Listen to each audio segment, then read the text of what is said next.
बाहर बारिश हो रही थी। खिड़की से टपकती बूंदें उस वृद्ध की आंखों की नमी को छुपाने की नाकाम कोशिश कर रही थी। उसके हाथ में एक पुरानी डायरी थी जिसके पन्ने पीले पड़ चुके थे, जैसे उसका चेहरा थका हुआ, सूखा और अकेला। नाम था उसका राम निवास। कभी सरकारी स्कूल का मास्टर रहा, दिन रात बच्चों को पढ़ाने वाला, जो खुद अपने बच्चों की पढ़ाई के लिए ताउम्र जूझता रहा। एक बेटा था अमित। उसकी पढ़ाई के लिए राम निवास ने अपना सब कुछ दांव पर लगा दिया था। पत्नी की चूड़ियां बेची, पुराना मकान गिरवी रखा, खुद एक वक्त की रोटी कम खाई, लेकिन बेटे को इंजीनियर बनाकर ही दम लिया। समय बीता, अमित नौकरी पर गया, शहर में बसा। पहले कुछ चिट्ठियां आईं, फिर कॉल आने लगे, और फिर एक दिन सब कुछ चुप हो गया, शांत हो गया।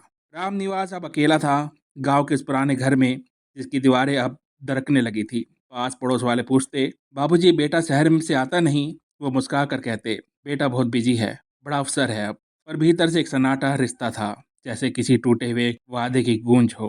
एक दिन गांव में किसी ने बताया, आपका बेटा टीवी में दिखा, बड़ा बंगला है उसका, विदेश जा रहा है। राम निवास ने सिर झुका लिया। ना गर्व था, ना दुख, बस एक खालीपन था। उसी रात उन्होंने अपनी पुरानी डायरी का अंतिम पन्ना खोला और लिखा, आज भी याद है जब अमित को पहली बार बुखार आया था। पूरी रात गोद में लेकर बैठा रहा। आज जब मुझे बुखार आता है तो बिस्तर ही मेरा सहारा होता है। मैंने अपने बेटे को दुनिया दिखाई, और आज मेरी आंखों के आगे अंधेरा है।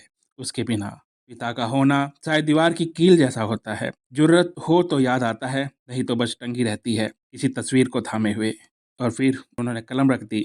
सुबह पड़ोस की महिला दूध लेकर आई, पर दरवाजा नहीं खुला। गांव वाले इकट्ठा हुए, दरवाजा तोड़ा गया। अंदर राम निवास लेटे थे, शांत, मुस्कुराते हुए, जैसे किसी इंतजार का अंत हुआ हो। उनकी छाती पर वही डायरी खुली पड़ी थी, और अंतिम पन्ने पर आखिरी लाइन लिखी थी, पिता कभी मरते नहीं, वो बस अपने बच्चों की याद में सिसकते रहते हैं, जब तक उनकी आंखें उन्हें याद कर रो ना दे।